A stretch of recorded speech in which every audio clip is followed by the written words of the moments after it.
This is just a folder. I went into my how to draw lessons, which are mostly this girl that does rapid fire art, and I made a folder that's just about portraits. So for my sixth graders, a lot of what they do is how to draw eyes, how to draw hair, and then like those basic proportions of the face. So what I really like about her lessons is that paired with the notes are videos. So I actually have a list here of her YouTube videos for her portraits. So I'm going to use these 3 videos and these 3 sets of notes that go with those to put into my pathways for now. So what I'm going to do is in this folder, I'm just going to kind of house all the things for this unit in this one folder. Does everybody know how to create folders and to put resources into Google Drive? Everybody kind of know how to organize that? Yeah. What I did prior to logging on is I had the PDFs pulled. I actually can share this whole folder with you guys.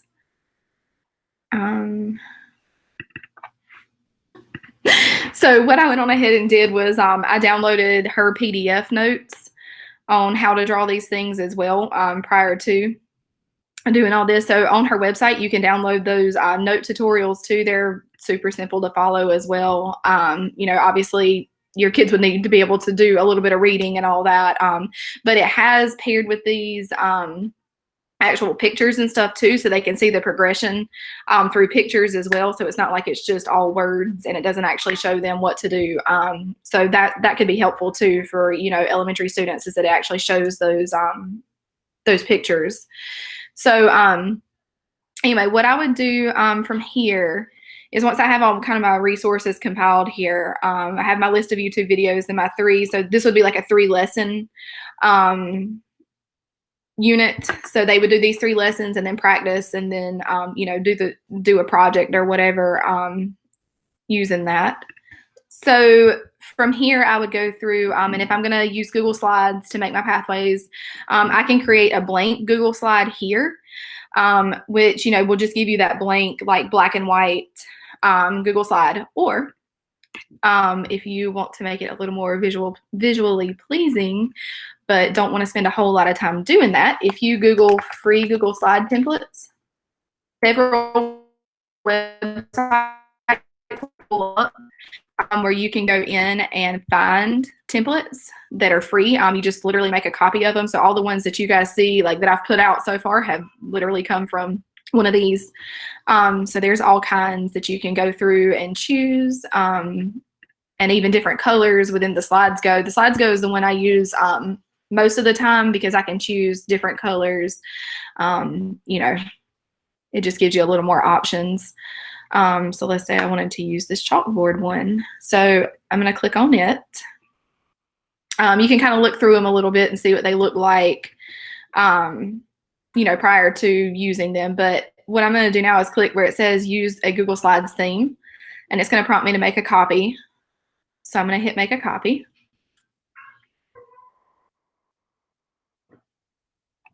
And it will put it straight into my Google Drive, and I'll just have to move it into that folder if I want to house it in there with all those other resources for this particular unit. And there's a super easy way to do that. So once it kind of loads up, I'm still working on pieces of it. It'll pop up with a little star, and then it'll have like a button that'll pop up eventually where you can move it to a different folder. So that's where I would move it. There it is.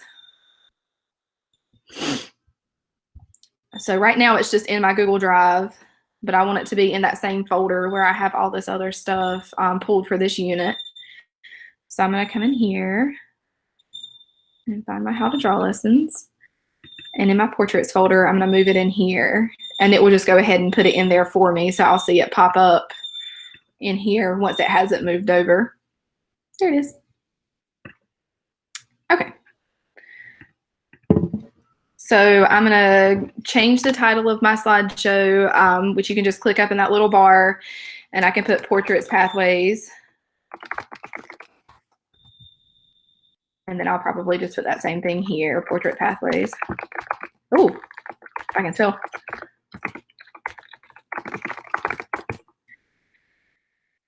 So that's just kind of where it'll start. So a lot of times I'll post just like an overview of the unit. So kind of like what I did. I'm a creature of habit, y'all, which is kind of helpful for the kids if they know like a specific way you do things. So like with this slideshow that I did for us, put my title there. And then here I gave like an overview of all the pieces of it. So, and then it'll actually link to that specific slide. So that's kind of how I first start out, in here, putting overview of unit.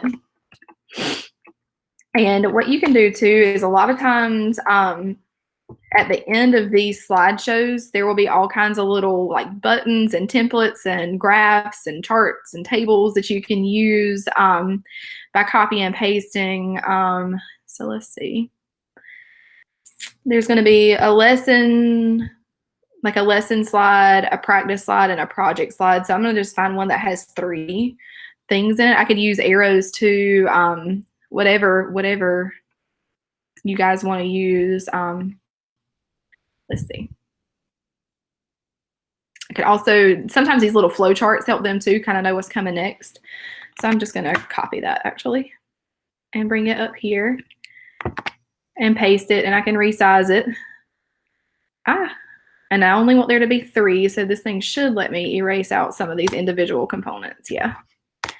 Oh, and then I just deleted the whole thing. If you do delete the whole thing by accident, you can hit Control-Z and it will bring it back. So I'm going to take out all but 3 of these.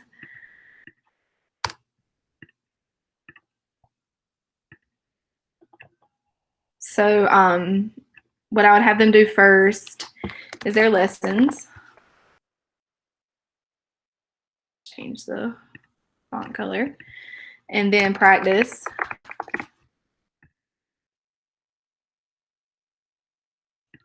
And then a project.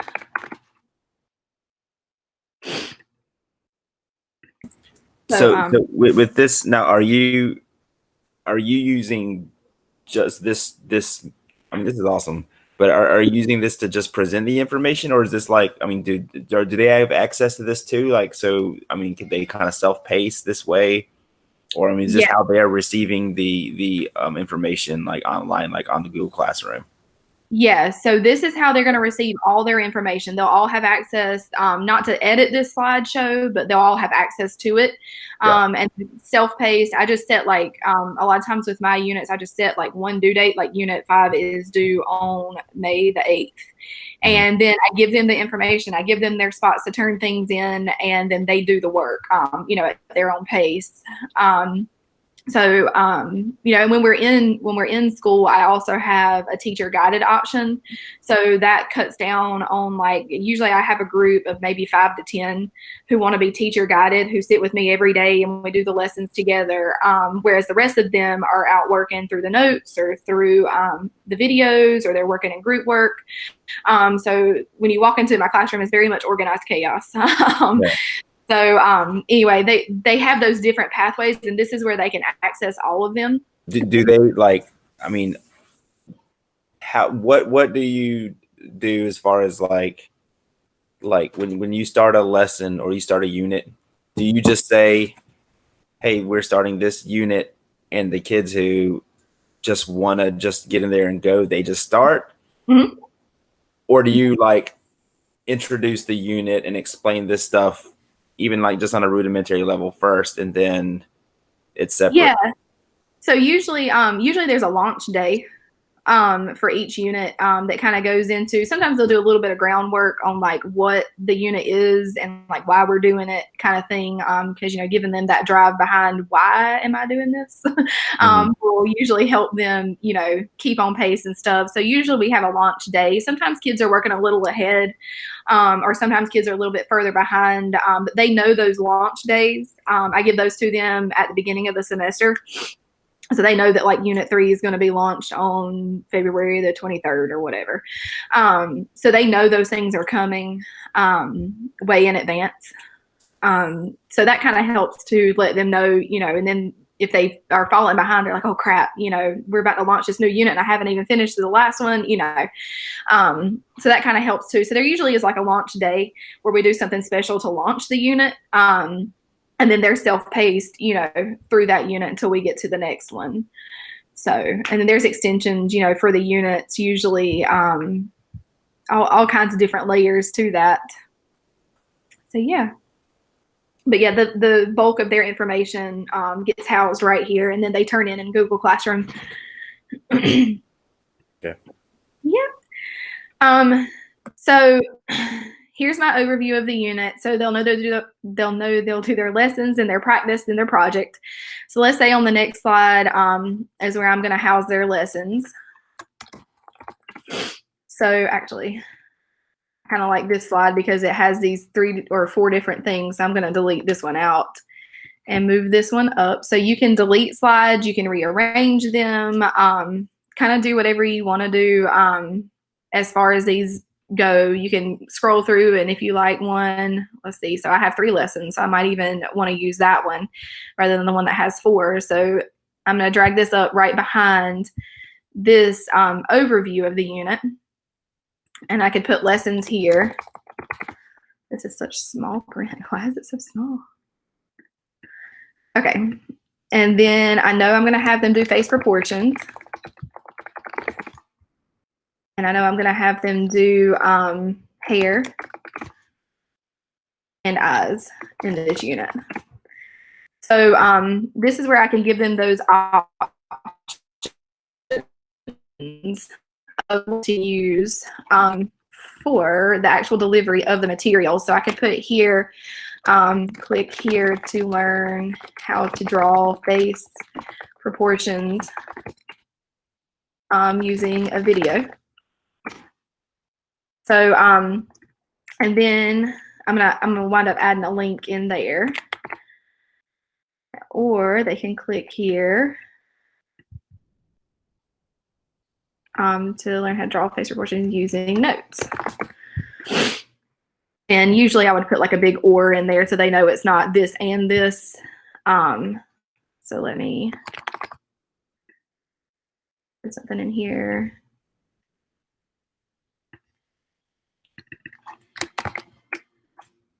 Make it a little bigger.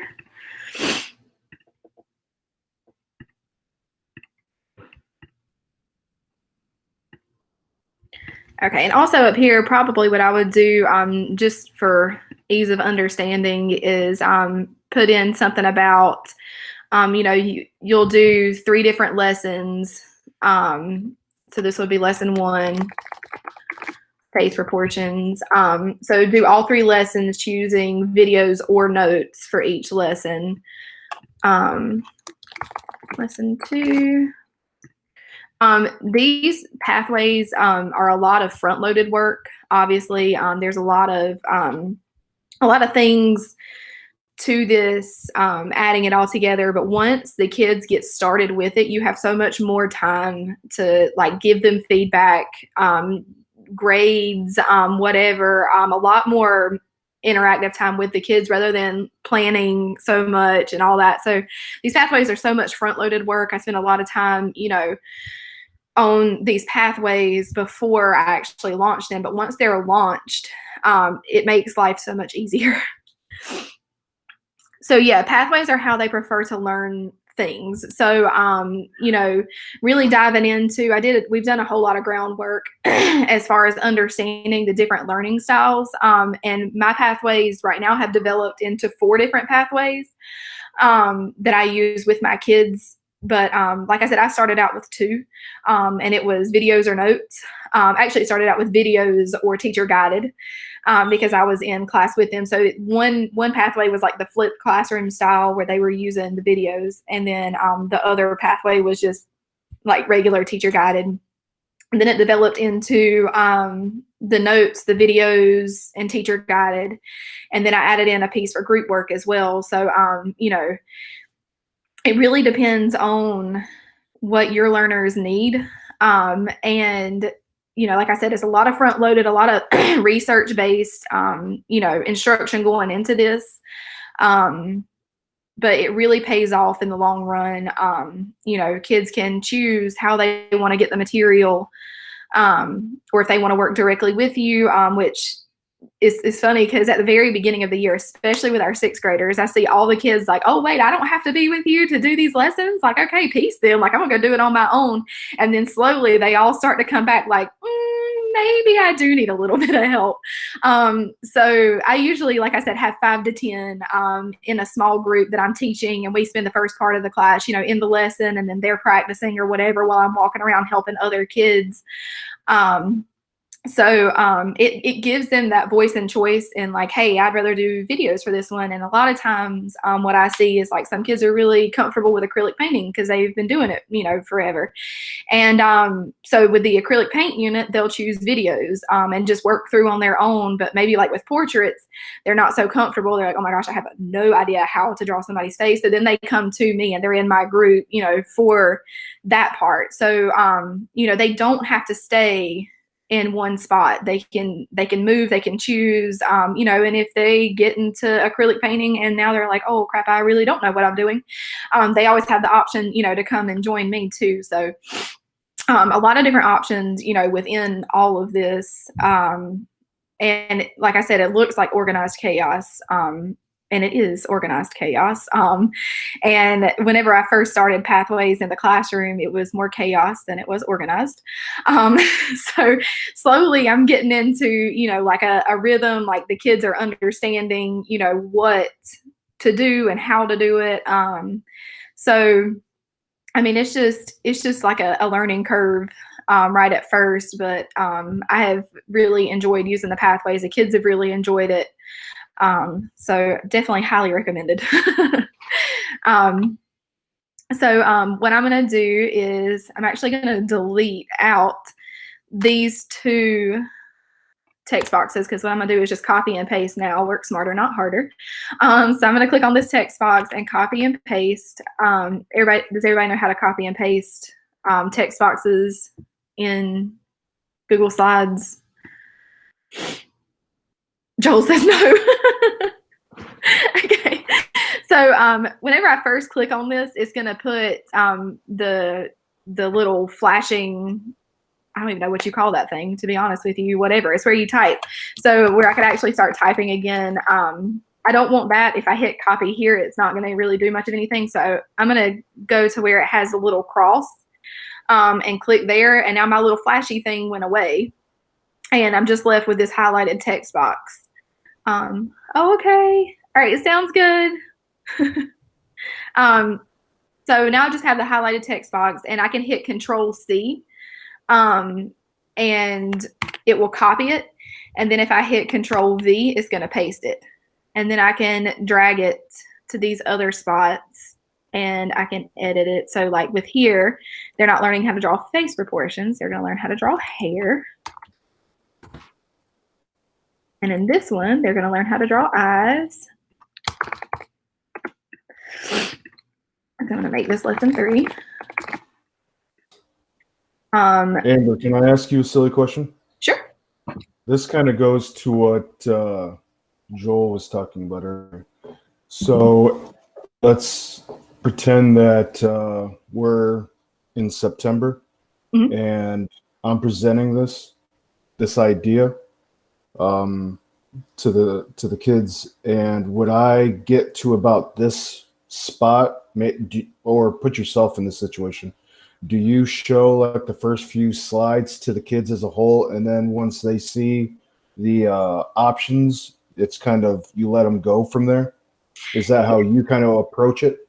Yeah. We walk through the different parts, especially right at the beginning. And that first year when I did this, it was a lot of coaching on how to go through these units. It was a lot of, confusion to start with, and kids just not really understanding. And as time went on, though, they really started to understand, and I was pretty consistent from unit to unit how they navigated the units. Which really seemed to help them. But yeah, we would present, however we were doing Pathways, and I would walk them through it. And then obviously, they would have questions and stuff. So I would answer those as best I could and then just let them get started. And really the best way for them to learn how to do it was just to do it. And I just, had to make sure that they were reading directions and all that kind of stuff, which for elementary, for littles is going to be really hard, not quite as feasible as far as online pathways. They would obviously need more of your direct instruction. But for your older kids, really just a lot of coaching on how to navigate the units. And then if you're consistent from unit to unit, they really start to learn how to do it. And then they really just take control and do it on their own. You'll have most of your kids just kind of roll with it. And it's amazing to watch. I was like amazed at first. I was like, oh my gosh, I don't even know. Like, how did you guys even figure all this out? But really giving them that voice and choice is helpful too, because then they feel like they really are in control, of what they're doing. Is like the unit the same thing as a pathway, or is the pathway like the choice of is it student led or teacher led? Right. So pathway is more, so like this particular unit that I'm building right now has 2 pathways, Okay. one being videos and one being notes. Okay. But like with my other units, most of my units are housed actually not in Google Slides. They're housed in Google Docs. Okay. So like I said before, I have 4 different pathways that I use. Oh my gosh, why is this thing being so aggravating today? Okay, let's go this way. Get through here. So right here in my unit 1 for 6th grade, there was unit 1 pathways.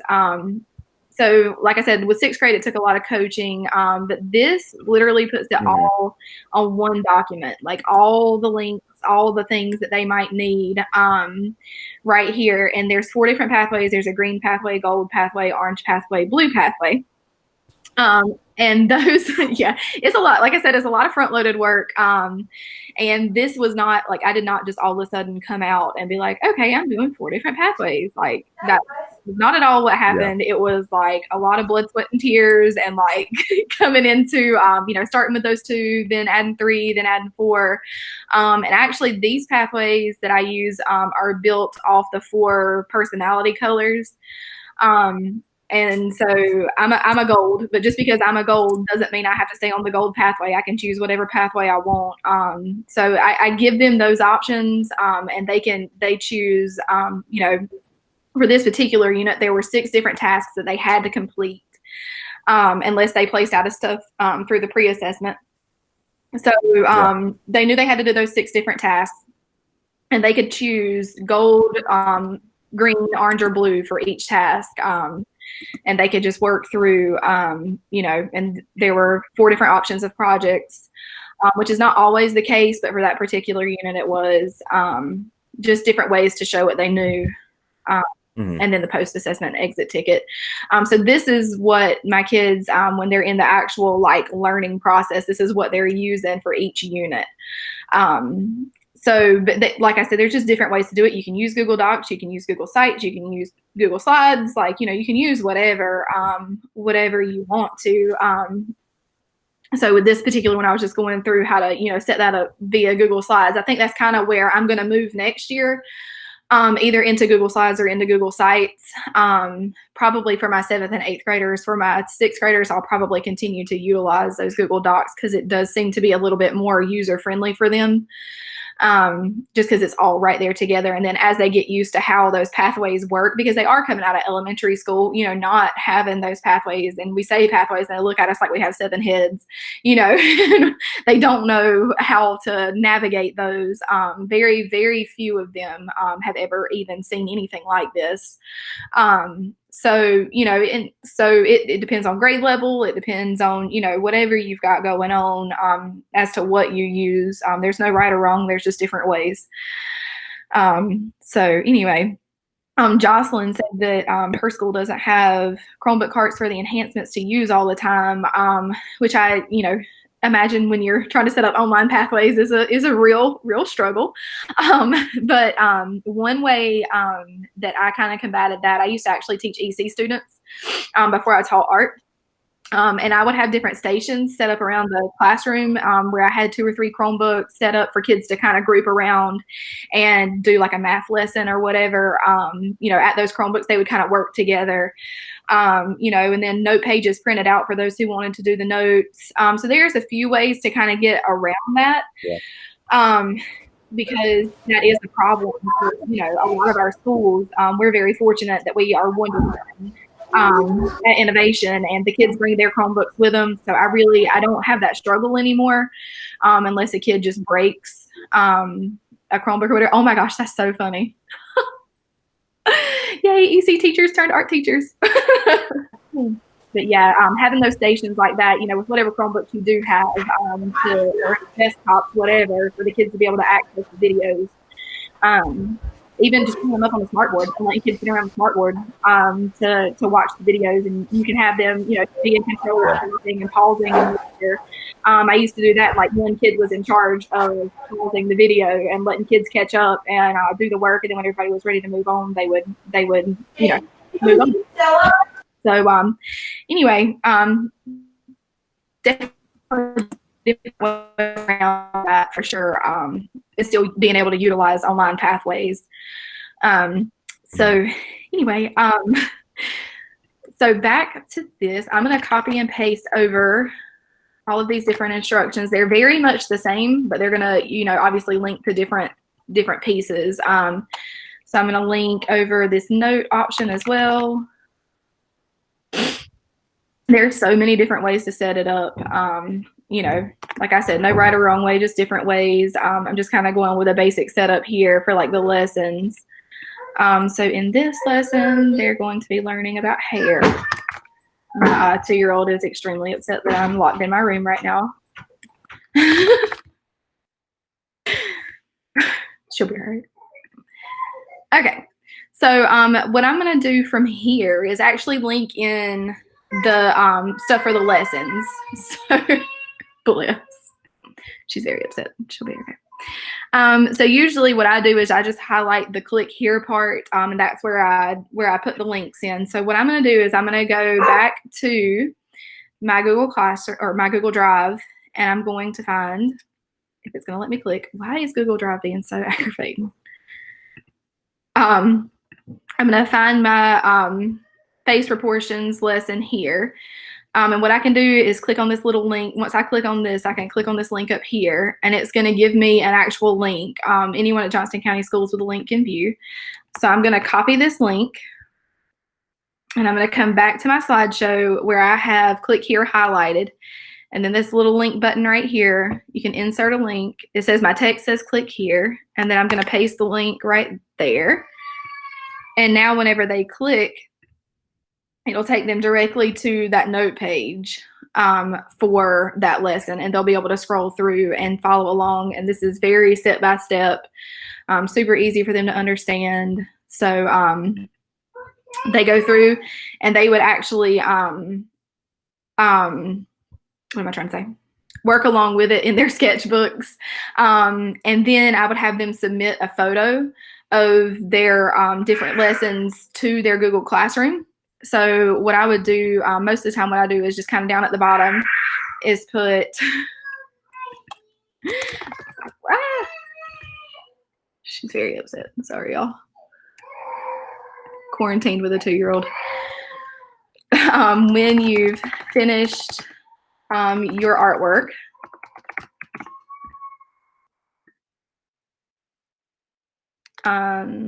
submit the photos of your sketchbook to the lessons assignment in Google Classroom. And I'll show you a way to link. If you are using just one Google Classroom, you can link to specific assignments. I haven't done as much of that this year because all of my classrooms are kind of broken up. So both of my 6th grade classrooms are in 2 different, or both of my 6th grade groups are just in 2 different classrooms. So I would have to have 2 different slideshows with different links. But what you can do is if you were using all one classroom is, let's say this was the assignment here. Let's see, my kids are gonna be like, what is this? Test, let me assign it. And then what I can do is actually copy the link. So let's say that this is where I wanted them to submit their photos. So I copied the link for that. And oops, wrong slideshow. And over here, I can actually link in that particular assignment. So I'm going to paste that link right there. And then when they click on that, it's going to take them directly to that assignment. And they would be able to upload their photos right here. So there's no question about where they should submit it. I do that a lot more for 6th grade than I do the other grades because, like I said, once they get into the groove of it, they really understand where to submit those things. So that's really helpful for them. If they are, new to learning this, having everything just in one Google Classroom and having those links would be awesome. Sharing one Google Classroom with all the enhancement teachers. Yeah, so for sure, especially if you've got, all the enhancements in one classroom, having those links specifically to that assignment would really, really help those kids understand, like, this is where I'm turning this in.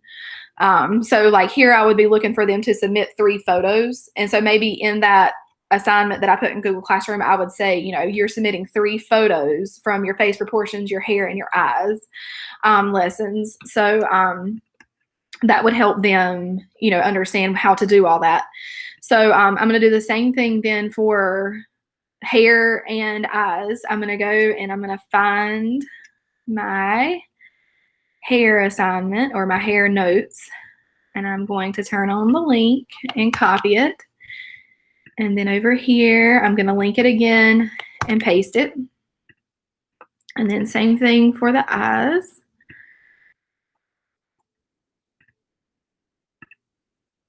Turn on my link and paste it over here.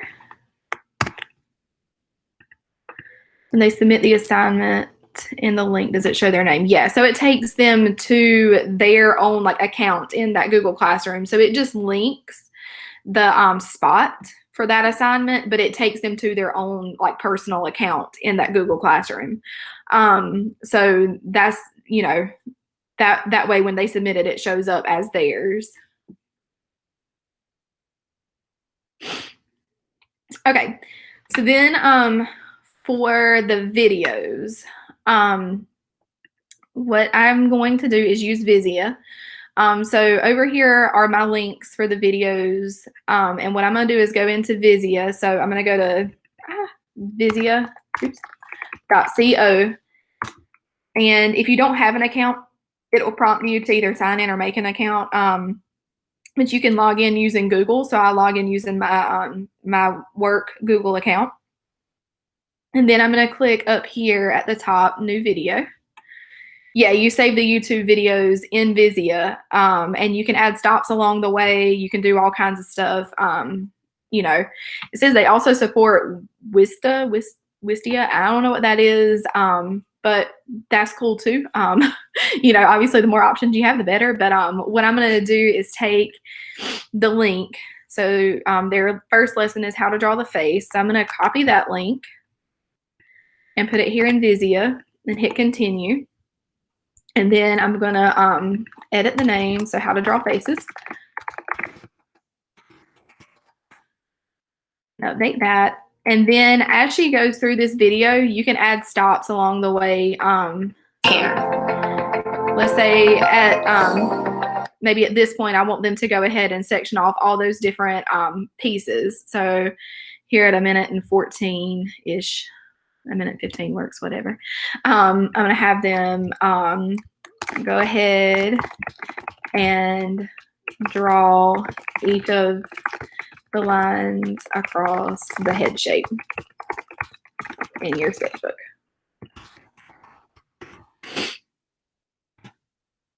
And I'm going to save that. And so then when they actually go in, let's see, if I preview this, they'll see all the different stops along the way. Split. And when it gets to that point, it will actually stop them. These lines are for the eyes, nose, lips, and hair. And it gives them that prompt. Go ahead and draw each of the lines across the head shape in your sketchbook. And then once they've done that, they can hit continue and it will keep rolling. You can also add like poll questions, quiz questions. They can do like a short answer response. So if I wanted to say, you know, where should you place the eye line?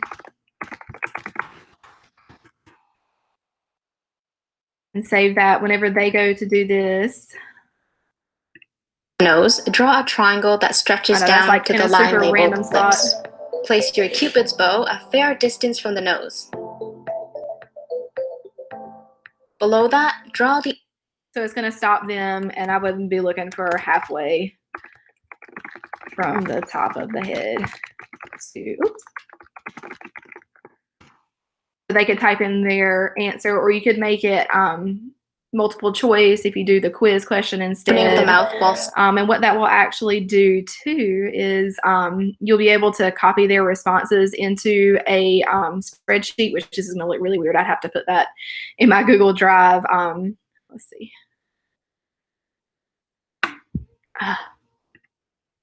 No, where'd my video go? Go back. Oh wait, I was doing faces stuff. So you can also have it copy over into a Google Sheet as well. So there's a couple different ways to do that if you wanted to see all their responses. Another thing that Vizia does is you can turn on what's called gate video. And whenever they first open up the video, it's going to prompt them to put in their name and email. So then you can see who has been watching the video, who has been, you know, engaged in the actual video. Because sometimes you have, you know, kids who think that they already know how to do all this stuff, you know, and so they try to skip the video, but turn in a drawing of, you know, a face or whatever, and they didn't watch the video. So this would kind of let me know if I see a drawing that's not quite right. I could go back and look and see, oh, you didn't actually watch the video, so I'm gonna need you to go back and do that. So just kind of an accountability piece right there. So it will prompt them to do all that if you turn on the gate video. So once I have all my stops added, okay, sorry, thanks, bye. So once I have it all like I want it, I'm going to go right here where it says share, and I'm going to click on that link. It says it's already copied to my clipboard. As soon as you click it, it copies it for you. So then I'm going to come back over here, and where I have my click here, I'm going to do the same thing again, and I'm going to highlight click here and insert that link and hit apply. So that way when they click right there, it's going to take them straight to that video and prompt them to put in name, email, and they'll hit continue and watch the whole thing. Yes. Yep. So that share link links it to your video that you add all the stops into. Yep. So Vizia is super. I've used it so much. I have so many videos uploaded in Vizia. It's crazy. So then gonna do the same thing for hair. So I'm gonna come back over here, grab this link for hair, and I'm gonna click new video up here and paste it in there and hit continue. How to draw hair. I already have in here. Add all my stops along the way. Turn on gate video if I want to, which I usually do. And then once I have it like I want it, I can copy it and paste it in here. So if you were, oh, Amber, you got to hit the link first. If you were wanting to link the video into the slideshow, or you could do that as well. If the YouTube videos were allowed, if you click video, you can insert YouTube videos, but like I said, sometimes that works, sometimes it doesn't. So we were doing that before, but I got away from that because it was not working so much. That's why I went to just adding the hyperlinks and adding them into Visio. So last one would be eyes. So I'm going to copy this and add a link there. Oh, no, that's not what I want to do. I want to go to Visio. I'm going to click new video again and paste it there. So this is how to draw eyes. Update. Add all my stops. Turn on gate video if I want that. Copy that. Come back in here and highlight, click here, and click on this link. And apply that. And now all of my lessons are linked in there, as well as where they turn in that Google or where they turn in their work to Google Classroom is also linked in there. So like this one little slide has a lot of different options for them, and it takes them straight to where they should turn in their assignment, all in this one nicely packaged slide. So I've got this slide all like I want it, minus, adding any other instructions, which I would probably do, like right up here, go through each of the lessons and choose video or notes, and then submit your work. So coming back to this one, in my overview, usually what I do is I link in the actual slide so that they can click on that lessons right there and go to the lesson slide. So I would click that insert link again, and one of the options that it gives you is to link in slides in the presentation. So why is it not giving? Oh, here we go. So slide 3 says lessons. So I'm going to click that slide there and hit apply. And now when I click there, it's going to take me straight to the lesson slide. So that's just kind of another way, a kind of ease of use thing for them. And then if you were to give them options up here, even in the overview, you could link them to different slides based on their options. Right now, this is a pretty basic pathway, just going from lessons to practice to project. So I didn't give a whole lot of option up here. It's just more, going straight to that slide where the options are housed. So then let's say I want to do my project next. So project requirements and instructions. So this would be where I would, go through and add, go through and add instructions and requirements for the project. And if there were, gosh, I can't spell today, y'all. If I were to go back and add different options for the projects, I could even like link in, an option 1, option 2, option 3, option 4, and even differentiate it that way. But then go back, to this slide and link in, that particular slide. So anytime you can link things to make it a little bit easier, or give them options or more, I don't know, what's the word I'm looking for? Just give them more options of where to find the information, the higher chance you have of not having as many questions. Like I said, if they will log into this and be like, well, I don't know where to find the practice. But like if it's linked here, it'll take them straight to it. I meant practice. Sorry. So anyway, the more things you can link together, like I said, the higher the chances that kids will understand. So anyway, yes. Yeah, I'll show you again my COVID-19 visual journal one, because that's been one of my better Google Slides versions of this, and I can share that with you guys. And if you want to make a copy of it and use it, edit it, whatever, go for it. By all means, I'm literally here to help. Don't reinvent the wheel.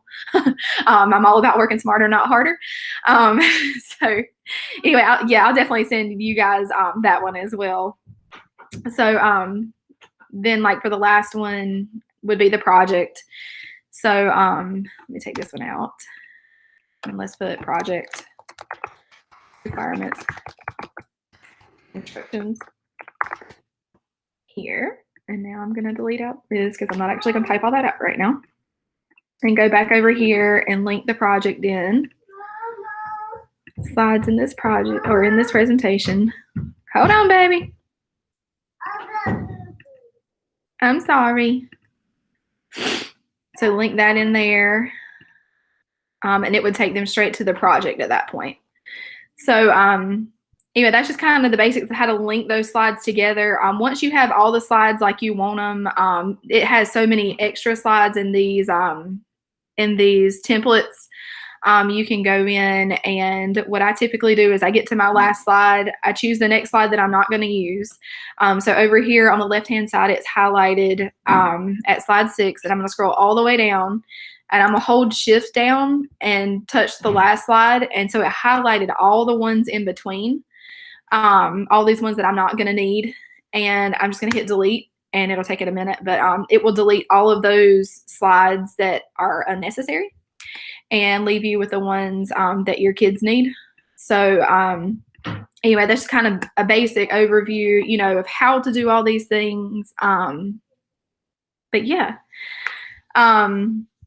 So does anybody have any questions about like linking things into the pathways or into the slides at all? And I'll definitely, let me share out my, let me find it first. Crazy. Let me delete this before my kids get super confused. Delete this test assignment. Delete. Okay. So I'm going to open this up. And another fun thing, just a fun like Google Doc / Google Slides thing is if I copy the URL to this up here, and then I go to send it to you guys. So let's see. Actually, let me post it. I'm going to post it in our Art PLC classroom. Where is it? Where did I put it? I've been rearranging stuff today. I don't know what I did with it. Oh, wait, that shows up all the way down here. Okay. So if I go to add it in here, oh my gosh, and it didn't do it because that would make life easy. Why?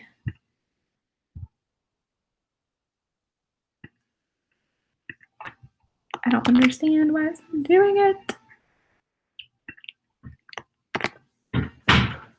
Okay, so right here, if I edit this back half, or this back where it says edit up to sharing, I'm gonna erase this part out and hit copy or type in copy.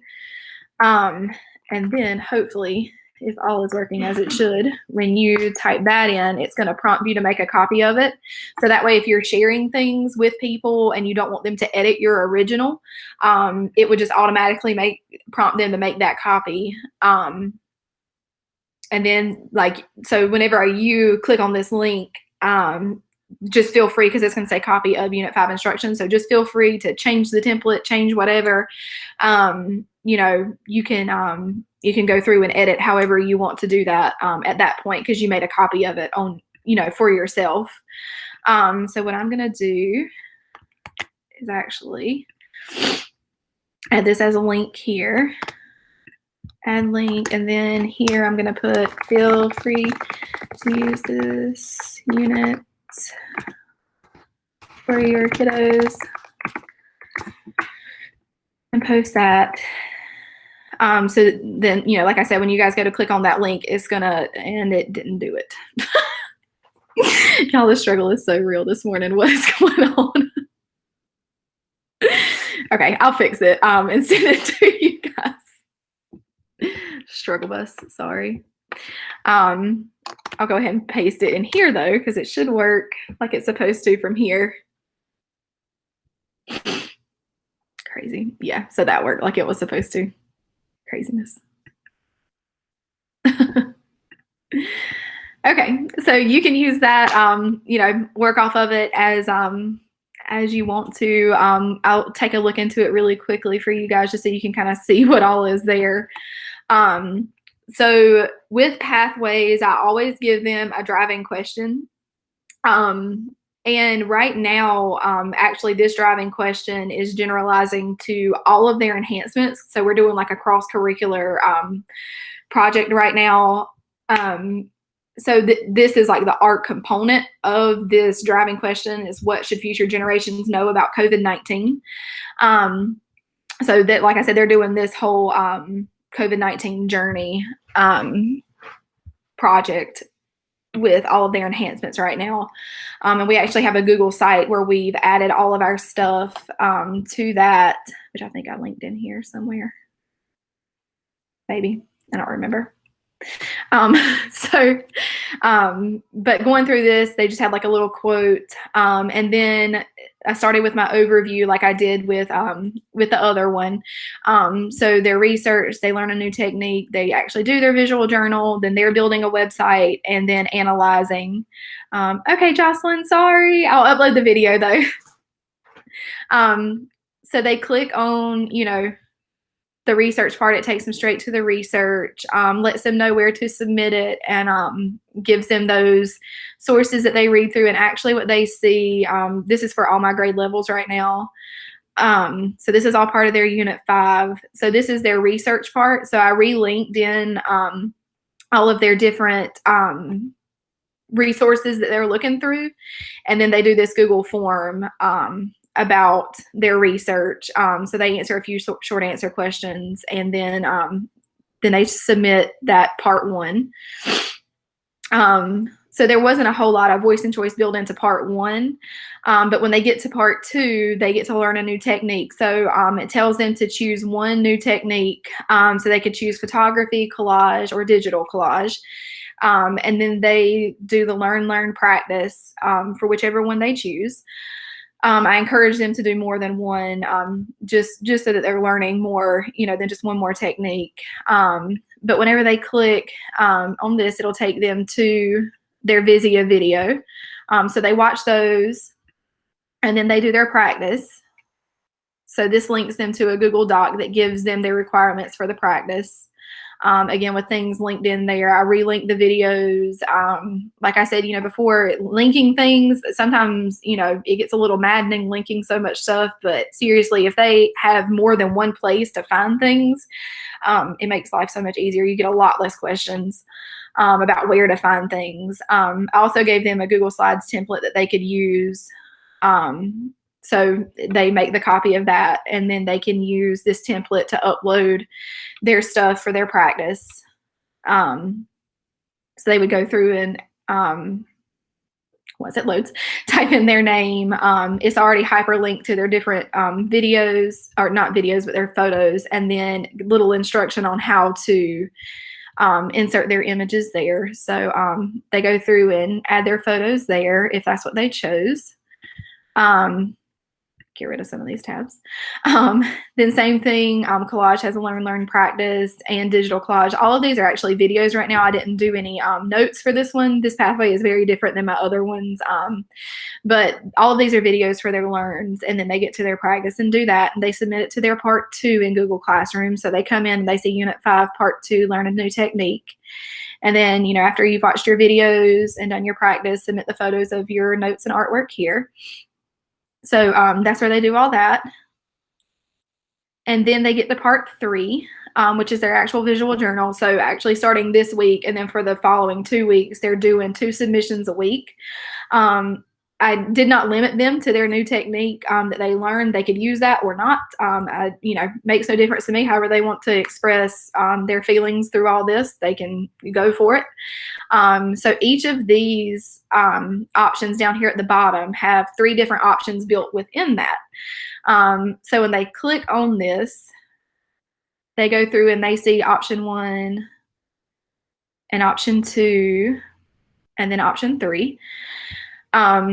So they have a lot of different options of things to create. And then, you know, even if they didn't like any of the options of the 3, 6, 9, 12, 15 options that they have, they could go through and, like, if they have their own idea, they can submit that to me. You know, for this visual journal, it's hugely, just them expressing themselves. And so I didn't want to limit them in any way. I wanted to give them ideas, throw some stuff out there for them to think about, and then, let them create based on whatever it was they wanted to do. So all those things are in there, all those different options. Then the part 4 is to actually put their visual journal into part of a website that we're doing for the whole COVID-19 Journey project, with all of their enhancements. So they'll have a tab on their Google site for their visual journal. They can see like my example of one. They have kind of a template to work off of, some instructional videos on how to create Google Sites, just some different things. They'll submit their link to me, and then we actually are going to use the platform called Wakelet to put all of their websites into one spot. It kind of looks like Pinterest, but they can go through and click on each other's websites and see what each other are doing. And then the last part of that project is for them to go back and analyze. They'll do some critiquing on other students' artwork and stuff, but they're actually linking together mental health and art together as part of their health unit too. But they will come back for this part. It's not quite ready for me to roll it out to them yet. So it says, part 5 is still being created. You won't need it until May 18th, so check back later. So they know that part is coming, but that'll be the end of that project for them. So they know it's coming, but it's just not there yet. They're not ready for it yet. So there are ways to, roll out different pieces of units at different times, as long as you just give them that, notice that there's something else coming. Because if you don't tell them right out the gate, they'll be like, well, we thought we were done. So anyway, that's that unit. A lot of voice and choice built into just 9 slides. Yeah, that's that last unit for them for this year, other than one big project at the end. So that's it for that unit. But yeah, you guys feel free to make a copy of that and, obviously change colors, whatever, do whatever you want to do with it. Go for it. Don't reinvent the wheel if you don't have to. So, does anybody have any questions? But like I said, this did not just happen, overnight. Several years of practicing with these, and this is kind of, they're still improving. I'm still learning how to make it easier for students and, easier for me to grade. And, especially, I know I only have 300 students, but coming from EC world where I had, 25 on my caseload, to go into 300 students now that I have to grade, I can't even wrap my head around what it's like having 1,000 students. Anyway, some things may work, some things may not for you. You'll definitely start developing your own versions of this and your own ways to use it. But this is just kind of what has worked for me so far. Like I said, it's changing all the time. I always ask for student feedback, always in every unit. And they know a lot. And they're really good at telling me what they liked about units, what they didn't like about units. So actually in all their post assessments that they do at the end of each unit, their pre and post assessments are exactly the same, except the post assessment has the exit ticket attached at the end, which is obviously not graded. But they go through just a few little questions. Tell me one thing you learned. On a scale of 1 to 10, how much did you enjoy it? Anything you didn't like about this unit? If so, what was it? What would have made it more engaging for you? What did you do well as an artist? And then what could you improve in the future? So kind of a self-reflection and a reflection of the unit to let me know, what they liked, what they didn't like. And then, I always go back and change, whatever based on their responses. Because, they know best what engages them. And if they can articulate that to me, then I will take it, I will use it, and, move on. So like I said, this is a living, breathing thing that always changes. So a lot of front-loaded work, before rolling these units out. But it definitely pays off in the end. There's so much more student engagement. There's so much more growth. from the start to the finish. So it's amazing to watch the kids once they really get in the groove of it. Watch this happen in real life.